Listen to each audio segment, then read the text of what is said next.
Մարտի 21-ից 31-ը Թուրքիայի հետ սահմանի մարգարե անցակետը կսկսի գործել։ Կառավարության որոշմամբ Թուրքիայի տարածքով հումանիտար բեռներ կուղարկվեն Սիրիա։ Հայաստանի Հանրապետության եւ Սիրիայի Արաբական Հանրապետության համապատասխան գերատեսչությունների ներկայացուցիչների աշխատանքային հանդիպումների արդյունքում պայմանավորվածություն է ձեռք բերվել քննարկել նաեւ Հայաստանից Սիրիային հումանիտար աջակցություն ցուցաբերելու հարցը։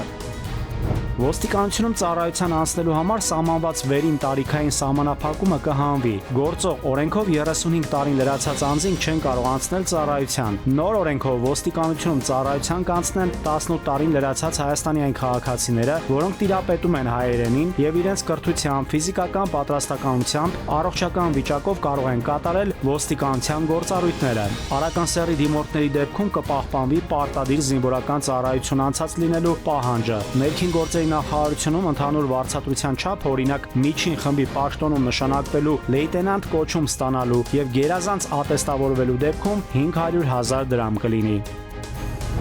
Ողբերգական դեպք Լոռու մարզում ոստիկանության Թումանյանի բաժինը հազանգ է ստացվել, որ Ալավերդի բնակավայրով անցնող երկաթգծի վրա գնացքը հարվածել է քաղաքացուն, ով ծայրահեղ ծանր ախտորոշմամբ տեղափոխվել է բժշկական կենտրոն։ Ոստիկաններն ու պարեկները երկաթգծի այդ հատվածում հայտնաբերել են առնանման հետքեր։ Իրավապահները պարզել են, որ մահացածը 75-ամյա տղամարդ է Լոռու մարզից։ Թումանյանի քննչական բաժնում նախաձեռնել են քրեական վարույթ։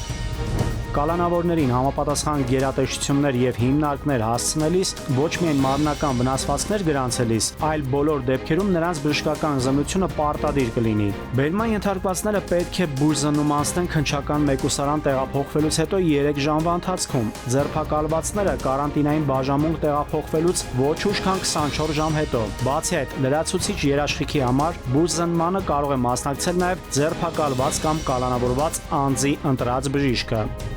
Հայաստանում կառուցապատողներին կարգել են բնակարաններ վաճառել առանց ներքին նվազագույն հարդարման։ Շատ դեպքերում բնակարան գնողն ինքն է նորոգում իր տունը, որոշակի անհարմարություններ ստեղծելով մյուս բնակիչների համար։ Կառավարությունը քաղաքաշինության կոմիտեին հանձնարարել է հստակ ներկայացնել ներքին հարդարման նվազագույն չափանիշները՝ դռներ, պատուհաններ, սվաղած պատեր, ցեմենտի շաղախից հատակ, ջեռուցման մարտկոցներ։ Կհստակեցվի նաև այդ փոփոխությունները վերաբերում են կառուցվող թե միայն նախագծվող շենքերին։ Նաիրի Մուրադյան, ժամը լրատվական։